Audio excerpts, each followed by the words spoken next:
All right, so I know that probably the last 4 videos I put up, maybe more, all have the same shirt. Well, I've done 3 videos today alone. So that gives you a reason for that one. Anyways, hey everyone, I'm Mrs. D, and give me a like, subscribe, and hit the notification button if you have found any of my videos helpful to you. Leave some comments. I'd love to hear from you. I just wanted to take a minute to talk about SEO, search engine optimization, and keywords, and just kind of clarify what those mean and how you can use them. And this can be done for really anything that you're marketing, okay? SEO is search engine optimization, and what it is that when people search in Google, Bing, Outschool, Allschool, the engine, the behind the scenes thing that happens takes those words that the people are putting in and matches them, right? So we as people listing information that we want people to find have to be aware of what words people are searching for so that we can optimize our chances of coming up in the list at the top, right? So, keywords. This is specifically about like listing classes, but again, it can be for any business where you're trying to gain exposure. You have to think like your client thinks, okay?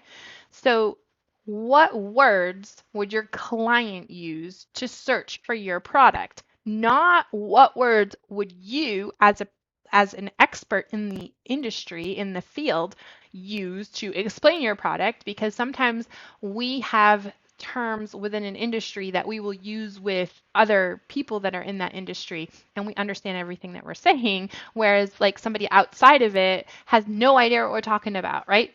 So for an example, native English speaker, what does that mean to somebody outside the ESL industry? They don't have that kind of lingo, okay? So you have to put the lingo of your clients into your listings. All right. And you have to put multiple variations of them because one client might look at it this way and another client might look at it this way and another client might look at it another way. So for example, if say you're listing a math class and you want people to find your math class, you're going to want to put math, mathematician, mathematics, right? All those variations. And say that class is about multiplication. So you're going to want to include multiply, multiplying, multiplication in your listing. Again, okay? So that all of those ideas are coming up if somebody searches for them, okay? But you don't want to write something that doesn't sound natural. So you've got to space it out in your description of your product or your class or whatever it is. So you can put some of them in your title, you can put some of them in your little description, and some of them in like the longer description that you have. So when we're talking about classes, we might put a couple of keywords in the classes. So keywords might include elementary age, high school, teen, tween, right? So those are going to be keywords because people are also searching for age-specific classes.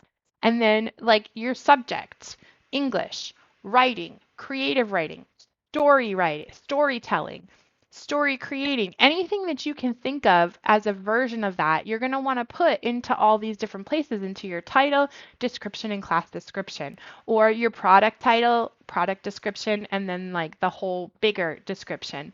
And we want to make it sound very natural, not very keyword stuffed.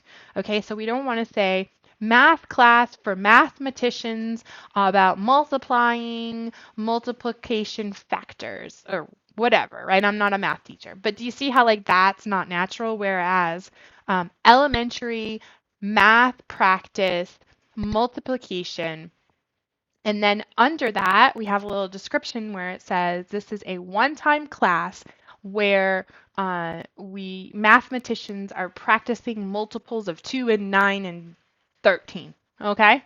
So you see, like, so now we're getting creative and we're putting it into natural language. Just that's the practice for keywords in SEO.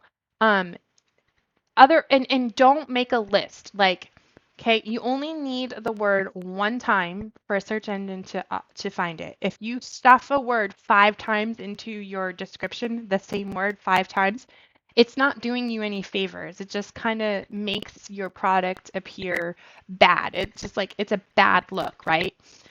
Think about what you would purchase and what you would read. And if you're reading something that sounds weird, sounds off, has a big list of keywords in it, you're like, not sure, right? So think like that. Think like your client. Think like you're a person buying your product, okay? So that's the same idea. Not only do we not want to say the same word many times, but do variants of the words, we also don't want to have like a list of keywords. High school, teen, like we do that for YouTube, right? For YouTube, we have like tags. Don't do tags in your descriptions. It's much, much better for you to spread those keywords out in your descriptions because when the SEO does pick it up, like think about Google. You've got Google, and then under Google, you've got like that little blurb. That's the SEO, the search engine optimization, is picking up that little blurb. Now, do you want that little blurb to say elementary, math, mathematician, multiply, multiplication, multiples? You don't want that. You want a little description of like what your product is so that people are like going to click that link, right? All right. So there's my spiel about SEO and keywords. Hopefully that has been helpful. Let me know, like, subscribe, notification, leave a comment. Let me know if it's been helpful, and I'll see you in the next time.